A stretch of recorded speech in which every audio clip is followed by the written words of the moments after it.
This show is produced by the Hartman Media Company. For more information and links to all our great podcasts, visit hartmanmedia.com. So I closed out last month on the real estate side, sold 3 houses, got 2 more under contract. It's been a long time coming, but all that stuff that Jason and the rest of the team and I have been working on since Jacksonville, all coming through. So all good stuff. Welcome to the Creating Wealth Show with Jason Hartman. You're about to learn a new slant on investing, some exciting techniques, and fresh new approaches to the world's most historically proven asset class that will enable you to create more wealth and freedom than you ever thought possible. Jason is a genuine self-made multimillionaire who's actually been there and done it. He's a successful investor, lender, developer, and entrepreneur who's owned properties in 11 states, had hundreds of tenants, and been involved in thousands of real estate transactions. This program will help you follow in Jason's footsteps on the road to your financial independence day. You really can do it. And now, here's your host, Jason Hartman, with the complete solution for real estate investors. Welcome to episode 2005, and thank you for joining me. So today we have a great show with a rental housing economist, none other than Jay Parsons will be here. Been wanting to have him on the show for a while now. He does some great research, some great reports on the rental housing industry. Why do I keep emphasizing rental? Because so many investors are focused on the wrong thing. They call themselves investors, but they're really speculators. They're really gamblers because they're looking at appreciation. They're always worried about which direction the market's going. Are prices going up, down, sideways? When they should be worrying about rental yields or overall return on investment. Now, the rental prices have been slowing a little bit. Bad hair day. The rental prices have been decelerating. They're still increasing over 4% annually, which is fantastic, right? But not the radical appreciation in rents that we've seen over the last few years, which in some areas are beyond comprehension, but still going up. So that's great news for landlords. Yeah, this is really what people need to focus on the yield, the return on investment. And by the way, go to jasonhartman.com, click on the properties page, or just go directly jasonhartman.com/properties and take a look at the overall return on investment on those Proformas. We lay it all out for you in just a beautiful format so you don't have to be a detective, so that you learn to read and assimilate that one-page Proforma that really shows you all of the property details. And if you'd like a full explanation on how to read a Proforma, on the front page of jasonhartman.com, you'll find a free video there that is basically a half-hour lesson on how to invest in real estate. I mean, it's really a really good primer. If you don't have a lot of time, you can't listen to the last 2,000 podcast episodes or watch over 500 videos on my YouTube channel. And if you like shorter content, first of all, start with that half hour, how to read a Proforma or analyze a real estate investment at jasonhartman.com, free video. It's like a great little class. Also, follow me on Instagram and Twitter for short form content where you've got quick soundbite content that gives you some good quickie lessons on real estate investing. Okay, so Jay Parsons will be here in a moment, but of course, I am in Europe again, and this is for an extended trip. I am currently in Greece, about to meet a bunch of friends to get on a yacht that we chartered for a week, and hopefully we're going to have a great time. But getting here, I do have to just tell you a little bit about my trip. I work with a consolidator who gets me some great deals on airfares, and I bought a first class ticket on Lufthansa to get here, not business class, certainly not economy class, first class, which I rarely treat myself to stuff like that. I probably should do it more. I don't know what I'm thinking. I just, I grew up poor. I'm kind of want to be frugal at times. And that seems like an extravagance that's ridiculous because, if you paid retail price for this ticket one way just to fly from Florida to Europe, This ticket is a $15,000 ticket, 15 grand for a one-way flight. Now, I didn't pay that much because, hey, I got a deal, but still an expensive ticket nonetheless. And it was pretty much a great experience. You get to the airport, they escort you through security. You cut every line. There could be 1,000 people waiting at TSA, and they just take you right to the front of the line and escort you, and they escort you to the first class lounge. Now, the first class lounge in Miami was not great by any means, and the flight was delayed, which, wasn't funny, but finally got on the plane, beautiful 747. The flight attendants serve you caviar, fine wine, just a great experience on the flight. When you get sleepy, they make your bed for you, like a Tempur-Pedic style mattress and a beautiful down duvet. Really just a great experience. Traveling with my dog again, got to snuggle with the dog on the bed, flying through the air at almost 600 miles an hour on a 747. It doesn't get much better than that. And then got to Germany and really loved the first class lounge. One of the best lounges in the world is the Lufthansa Frankfurt Lounge. Just a wonderful experience. You ask to take a shower there. They've got all these different shower rooms, but what's different about this one, I've taken showers in many first class and business class lounges over the years on international flights, having visited 89 countries. But this one, they have a big double bathtub. I mean, it's like so posh and amazing.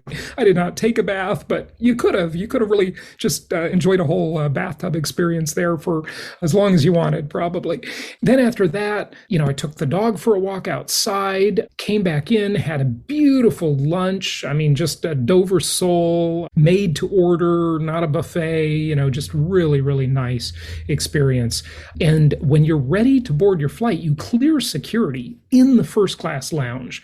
When you're ready to board your flight, they either take you in basically a Mercedes S-Class limo, or in my case, a Porsche Cayenne, drive you onto the tarmac, and they drive you to the plane where maybe the car is 20 feet from the airplane. And they take you upstairs, you cut in front of line in everybody, they carry your bags to the door of the plane, right? Like literally. I mean, it's amazing. You get on the plane. They don't have first class within Europe. So business class ticket for the trip to Greece from Germany. And that was all great until they lost my luggage. And it's amazing, the old saying, a chain is only as strong as its weakest link. And, that's so true in life and everywhere, in our investment portfolio, in our investment philosophy. That is so true. Always remember the chain is only as strong as its weakest link. And I have to tell you, most people consider the Germans to be precision, exacting, really careful, right? I mean, German engineering is legendary. But Lufthansa on the lost luggage was an absolute disaster. It just shows you how what should have been this great experience of me posting on social media about my awesome experience turned into an absolute pathetic disaster. They were terrible. They had no idea what was going on. They had no idea where the luggage was. I usually don't check luggage, but this is such a long trip and I'm doing so many varied things on the trip that I needed to check luggage this time.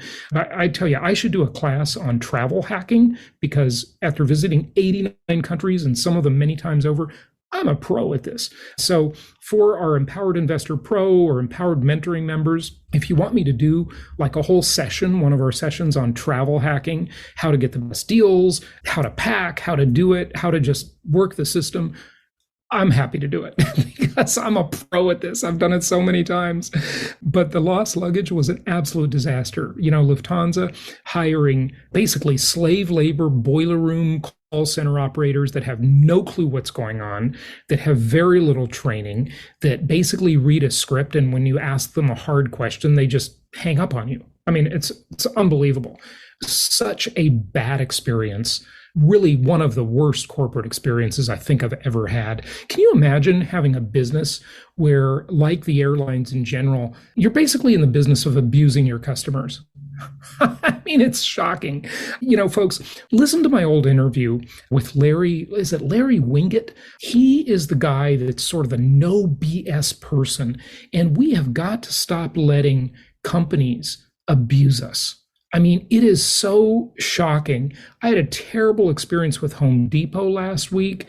It is amazing the way these companies just roll over people. And remember, when you stand up to it, you are really helping the next person and the next 1,000 people that might have that bad experience. So don't let these companies get away with it. Don't let property managers get away with it. Don't let anybody get away with it, right? What's that old bumper sticker they used to always have sort of for the 60s and 70s kind of hippies, right? Question authority, right? That was it, question authority. And they were referring to government, but it's really, look, big corporations have become so big that they're basically governments nowadays. I mean, the corporatocracy is huge and it is mostly oppressive. Don't make the argument with me that I'm anti-capitalist. I am a dyed-in-the-wool capitalist. I think capitalism is the best system, but it has in many ways run amok, or it's not capitalism. It's cronyism. I mean, these big corporations are just getting away with murder. You know what we should do? We should outlaw non-reply or no-reply email addresses. That should become illegal. Companies should have to respond to email within a certain amount of time. They should have to answer calls in a certain amount of time.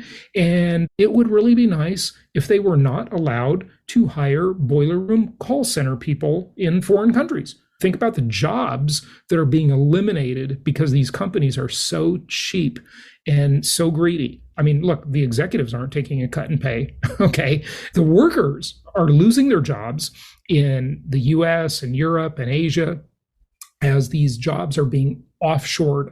It's just a whole thing. It's really quite a situation we are in with the world. But anyway, that's my experience. You know, I already notice, and remember, I was born in Europe and I come here a lot. I've been here a zillion times and I love to visit. But the one thing that really just drives me crazy is this sort of like attitude of, we got to follow the procedure. It's so like linear and low end, the thinking, right? Oh, it's the procedure, right? You know, years ago, after one trip to Europe, I was here for about a month, a few years back, and I posted on social media, I said, in the US, the customer is always right.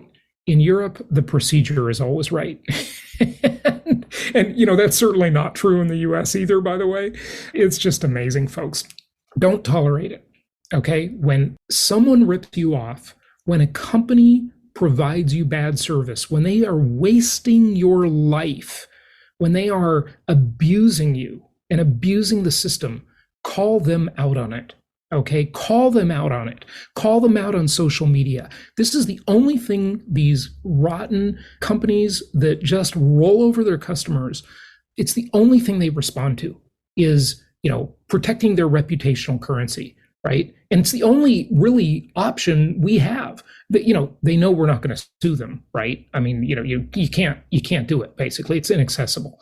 You know, you can file complaints with government agencies like the Consumer Financial Protection Bureau, the Federal Trade Commission, the FAA, the FCC. All of these, you know, I'm talking for Americans. I mean, other people have their own agencies in other countries. So just don't stand up to it. That's what I'm telling you.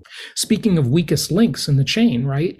The weakest link in our world of investing is usually property managers. It's not tenants. Most people think it's tenants. It's actually not the tenants. It's the managers.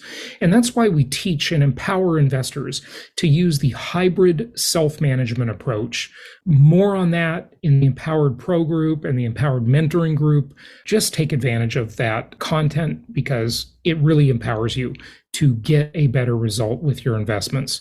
Anyway, I could go on and on, but we got to get to our show today. So we've got Jay Parsons, rental housing economist, here with us. Before we get to him, I want to show you one thing. This is an article in First American's newsletter that is entitled, if you're watching on video, you see it on the screen, entitled Uncertain Economic Outlook Keeps Renters Where They Are, Pushing Cap Rates Up. Right? So whenever we have low housing affordability and uncertain times and, you know, high mortgage rates where people can't qualify for loans, they're going to have to stay in the rental pool. And that means more demand for the supply we as investors supply to renters, right? Household formation for renters has been a little bit slower since times have become more uncertain and since the money tightening has begun, and that's fine. But the macro trend is that the demographics coming at the rental housing market over the next decade are phenomenal. They are absolutely phenomenal. They've been phenomenal for a long time, and looks like they're going to stay that way for quite a while. So congratulations to investors investing in the most historically proven asset class in the entire world, income property, and the most tax-favored asset class in America. Lot of stuff to take advantage of there because you can really, really win in this environment. Okay, let's get to our show, our interview with Jay Parsons, rental housing economist. Remember, we're not speculators, we're not gamblers, we're investors. So we focus on these big macro trends and we focus on the buy and hold strategy. We focus on the yields, the overall return on investment. That's what makes income property the most historically proven asset class in the entire world. Here's Jay. It is my pleasure to welcome Jay Parsons to the show. I've been following him for a while, and I've been excited to get him on, so he is finally here, and that's exciting. He is a rental housing economist. He is a dad times 5 and suffering Cowboys fan, talks about how rental housing is essential but misunderstood and how we need more of it. Jay, welcome. How are you? I'm doing well, Jason. Thanks for having me on. It's good to have you. So just maybe kind of outline your thoughts on, where we've been, where we are, where you think we might be going. I would love to just hear that as a kind of a icebreaker to start things out. Yeah, well, it's been the story of the roller coaster. I think everyone's tired of that analogy, but it's been true. Even COVID hits, everything shuts down for a few months, second half of the year, really summer of that year. Demand explodes. People are moving around again. Single-family rentals, multifamily rentals, single-family home sales. That leads up to 2021. We never saw any demand for rentals like that year. And that's really when peak rent growth was, 2021, early 2022. And then, most of last year into this year, it's been, the story of kind of slowing down. And I think now more of a story of, return to some version of normalcy. And so it's been very volatile, but I think right where we are right now is, the overall headline stats are looking kind of closer to normal. And I think that's about where we are. So when you talk about rent growth, for many, many years, I've been counseling our clients and our audience year in and year out, try and raise your rents about 4% annually. But of course, we saw massive increase spikes above that the last couple of years. But, 20 years ago when I said that, it sounded pretty reasonable, right? So we're in kind of a period of moderation where rents are still growing, but just not to the crazy, crazy levels we saw before. But it is dependent on geography, isn't it?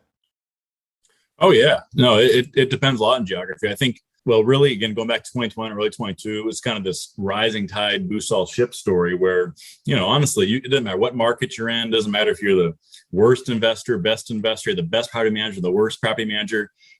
Everybody was seeing really strong growth. And that reflected just there was so much demand in the market.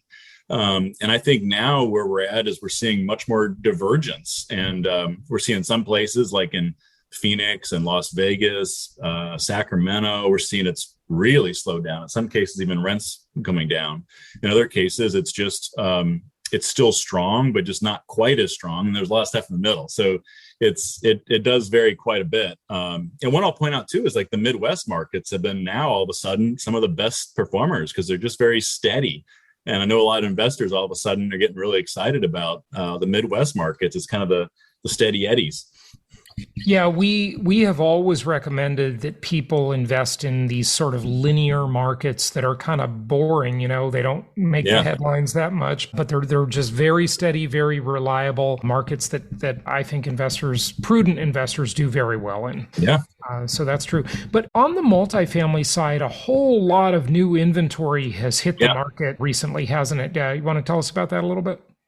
Yeah, so we've been building a lot of multifamily for the last, really since coming out of the great financial crisis. We saw strong demand for multifamily back then, as we did for SFR. And so it's been a consistent decade of building. And then COVID hits, there's this brief pause. And then again, all types of housing start to do, all the strong demand. And so it led to this 50-year high in multifamily construction. And so that's where we are. That's going to be delivering at peak levels through this year and the first half of next year. And it's a lot of supply. And there's going to be pockets of the country where there's going to be more supply than demand in the short term. But I'll tell you what, long term, and as you introduced me earlier on, I'm a big believer that, we need more supply. And I hate the word oversupply, because in the short term, there's always periods where there's supply demand imbalance, where there could be more supply than demand to catch up in the short term. But the long term, we need all this stuff. And while it could lead to some choppiness in the short term, I think long term, there's a lot of demand for the supply that's coming in. Yeah. But in terms of the demographics coming at the rental market, I remember back in around 2010, I talked about how the demographics coming at the rental market are just phenomenal, especially given that we've got really now 2 generations with very high student loan debt where they got a mortgage. They just didn't get a house included with it, I always like to say, which is terrible, but that's another topic. And we've got this, large segment moving into their prime household formation years. And, I extended that prediction for another 10 years. I said the next 10 years are also very good like that. Am I right? Or, would you take issue with any of that? No, I think you're right. I think the demographics are a big story of how this is played, the housing market's played out these last couple of cycles. I mean, even you're going back to the great financial crisis period, kind of building upon your point here, is even absent all of the issues that happened in single family home sales market, like you had a demographic problem, which were that, the baby boomers had already, were in homes. And then the Gen X population was the next generation of buyers, but they were half the size of the boomers. And now you look at the rental market, and I think there's good tailwinds for both SFR and for multifamily, because you have, aging millennials who are now in the single family market, whether they're buyers or renters. And then, there's some, kind of macro forces. We're seeing more renting, even though the homeownership rate continues to go up, ironically. But on the flip side, you still have, unlike the Gen Xers, the millennials being followed by another large generation with Gen Z. And so, everybody in real estate is big fans of like either ors and like, this versus that. But truly, I think it's, these sectors tend to more or less ride the same waves. And I think we're in a cycle. You take out the current noise, the economy and supply, everything. I mean, the demand tailwinds are strong for all of these sectors over the next decade, I think. Yeah. So, the only thing that really gets built in the apartment world is sort of by definition, it's all Class A, right? Yeah. I mean, how do we reconcile that? I mean, are workforce people ever going to have housing, or is it all going to be from the 70s or 80s? We just can't seem to deliver affordable housing in this country. Yeah, no, you're 100% right. And that's something I'm very passionate about. And anybody who follows what I post on LinkedIn and Twitter will see this topic a lot. And the short version is that it's very hard to build workforce and affordable housing in our country. And even those terms are not universally defined. There's affordable big A, which is like subsidized affordable, and there's workforce, which can mean a lot of different things. But most of what gets built today, whether it's built to rent single family or it's traditional apartments, they're being built for 6-figure income households. The typical household renting a new apartment built in the last decade is making more than $112,000 a year, with roommates.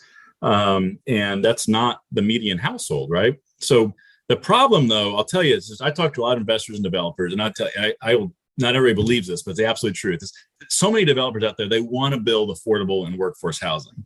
The problem is that it's easier said than done. The cost of land, the cost of labor, cost of materials, all of these things have seen an inflationary run up these last few years. Everything's expensive, and you'll never meet a land seller who says, hey, Jason, you want to build affordable housing? Great. I'm going to cut my land price in half for you. And the builder says, oh, Jason, you're building affordable housing? Let me charge you half the price for lumber and concrete and steel and appliances. And the workers obviously aren't discounting you for their time and expertise either. And so really, by the way, before you go on, let me add a couple more to that. You never saw any neighbors in an area who have the NIMBY syndrome, who said, you want to build affordable housing? Sure, we need more of that. Build it right next to me. You never saw that. And you never saw a local government give you any breaks on your building codes and your restrictions and how you got to have 1,700 safety features in your house and, material specs and all this kind of stuff. So I get it that, and not to mention hurricane codes and earthquake codes and all of this stuff, but, you're just making people homeless. Like, how do we fix that? Yeah, no, you're right. And part of there's a mismatch between like what everyone's ideals are. And this is what NIMBYism is all about, right? It's like, we need to have more affordable housing, but just not here.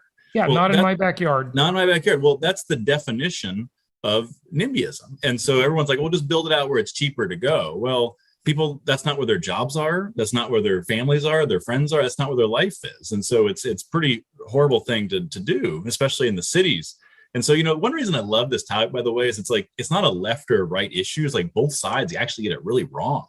And I think this is the case, what we really need is kind of a combination of public and private sector forces. And in particular, if I give a brief plug, there's two things I'm a big proponent of. One is the low-income housing tax credit, which we do have in our country. That leads to some affordable housing. There's not enough of it, and it's a lot of red tape around it. But number two, Senator Wyden of Oregon has proposed what's called the middle-income housing tax credit. And this is a really novel idea that would incentivize construction for middle-income housing and also allow for maintenance and upkeep on older apartments, but allow them to keep the rents at affordable or middle-income levels, which otherwise you're having to do, gut jobs to bring these properties up to code and modern standards, and the rents are Class A rents. And so this could be a home run, but unfortunately, it's not made much progress through Congress. But there's ideas out there. We just got to get support around them.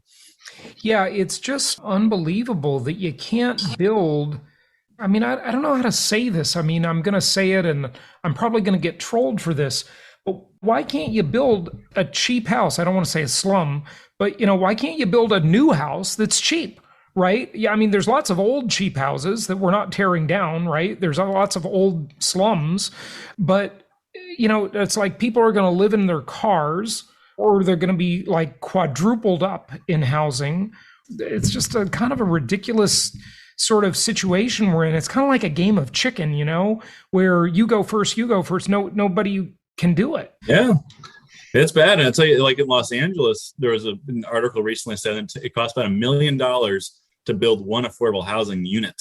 And it's because what they've done is, on one side, they say, we need more affordable housing. Well, on the other side, the city has made it very onerous and expensive by numerous added requirements to build affordable housing. If you want to get these subsidies to build affordable housing, you have to do all of, XYZ things that, actually make things much more expensive to build. And so, it's very unfortunate. Ultimately, at the end of the day, people suffer most are those who need housing. And I wish we could get this. And like you alluded to earlier, Jay, the workforce housing, those people aren't able to telecommute the way white collar workers are. It's that sort of drive until you qualify concept, right? And, that's for an apartment or a house. So they're just forced to drive further and further. That's expensive. Gas is expensive. It's not good for the environment. It's just something has got to give in this whole equation. I mean, are there any examples in other countries where they're doing this right? No, I mean, that's a good question, but the answer is not really. I think there's, a lot of in Europe, for instance, is oftentimes singled out, but, a lot of the, housing there is even more problematic. And, you see a lot of rent control policies where it's leading to corruption. Like in, one I think is really sad is like in Sweden, there's something like 5% of the entire population is on a waiting list for a rental unit. And what's happening is people get to the top of the line and then they lease out these units for, 20 times the official rent and are kind of create a black market. Now I will single out one. It's actually in your state of Florida recently passed a bill with bipartisan support that created hundreds of millions of dollars for low and middle income housing, which, by the way, with some additional requirements, including a ban of rent control at every local level, knowing that would actually constrict supply more. And that's actually more funding for low and middle income housing than even Congress passed. And there's incremental new funding in the last Congress. So I think that's probably the best example right now. Jay, it's funny how the human mind sort of thinks in this kind of linear way sometimes. And I've heard this so many times over the years, whether it comes to rent or buyers being able to buy houses, right? Either side. The idea that incomes aren't increasing as fast as rents are increasing or mortgage payments are increasing, so people won't be able to afford to buy or rent, and that'll crash the market. But what people just fail to understand about that is that they kind of assume it's the same buyer or renter. Yes. And yeah, I think you're catching right on to what I'm about to say, because what it is the standard of living just declining, where it's a person that could formerly afford more, accepting less because prices have gone up, rents or purchase prices. And people are just kind of like sadly moving down the socioeconomic ladder. What are your thoughts about that? Yeah, no, I think it's a complicated issue, but I was nodding because I think it was last year I was quoted in an article in the New York Times making that comment, which is that rents can only rise as much as incomes do, but it was sort of cut off right there, and I kind of got roasted for that. People taking my comment out of context, and really, I think in a kind of twisted sort of way to try to make a point. And the reality is is that there's natural controls on affordability that are actually for everyone's benefit, both for rentals and for home purchase. Like lenders are not giving mortgages to people who can't afford the mortgage. In the same way, property managers, whether you're mom and pop, a mid-size or institutional, they're using some sort of screening to make sure that you could afford the rent. And that barrier is typically about 30% of income on rent. And so what's happening is that as homes and rents get more expensive, it is still affordable, but only to those who are living there, right? And so we see is that there's kind of a natural filtering effect where if you look at what we see in apartment data, for instance, is incomes have gone up dramatically along with rents. And so the rent income ratio has been consistently in a low to mid 20% range. However, we also know a lot of people are not able to afford those rents anymore because or are not qualified because of where rents are going. Same thing with home prices. So again, the real challenge is actually not those who are living in market rate apartments or buying houses. The problem is those who are not even in the market. And that's why we've got to find ways to create more programs to allow, whether it's vouchers or tax credits or whatever, we got to find ways that increase the supply of affordable and middle income homes. Yeah, the big trick there, though, is like even saying that incomes have been consistent with rents, right? That doesn't mean it's the same person. It doesn't mean it's the same tenant, right? I mean, we do see it get out of whack. There are exceptions because, for example, in Miami, I just recently read that rent to income ratios are like 50% now, where tenants are paying 50% of their income toward rent only. So half the month, they're working for the landlord, right? That's just crazy. Whereas normally you'd want that to be about a third, maybe 40% at the high end. But sometimes it's getting way out of whack to where it's literally half their income. But landlords will generally not exceed certain ratios, hopefully, right? So they won't let the tenant rent the house, or a lender won't lend to a buyer who wants to buy a house they can't afford, hopefully, right? It does get out of whack, as we all know. It certainly happened during the Great Recession or leading up to it. But it's not the same person, right? It's a different tenant. And that's the thing that I think it's hard to study that.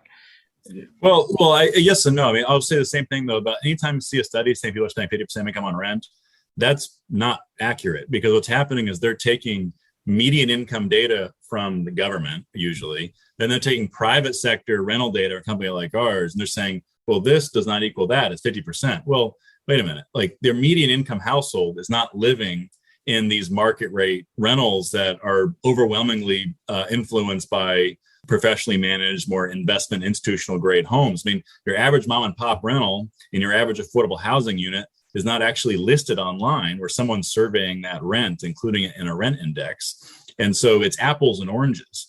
And so I think what you have to be able to do is You don't track incomes at the time of renewal, but you can look at two things. One, you can actually, this is what we do. I think a lot of larger property managers, you want to look, and small ones, you want to look at what's the rent income for actual households in your communities that for the time of lease signing.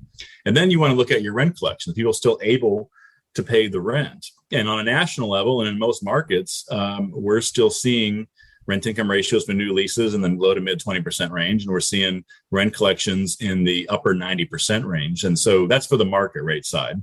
It's more challenging in the affordable space. And so overall, it's a good story. Again, my concern, though, is people who are not even in those numbers because they don't qualify to live in the units that are available. And we'll be back with a lot more on this topic with this guest on our next episode. Thank you so much for listening. Please be sure to subscribe so that you don't miss any episodes. Be sure to check out the show's specific website and our general website, hartmanmedia.com, for appropriate disclaimers and terms of service. Remember that guest opinions are their own, and if you require specific legal or tax advice or advice in any other specialized area, please consult an appropriate professional. And we also very much appreciate you reviewing the show. Please go to iTunes or Stitcher Radio or whatever platform you're using and write a review for the show. We would very much appreciate that. And be sure to make it official and subscribe so you do not miss any episodes. We look forward to seeing you on the next episode.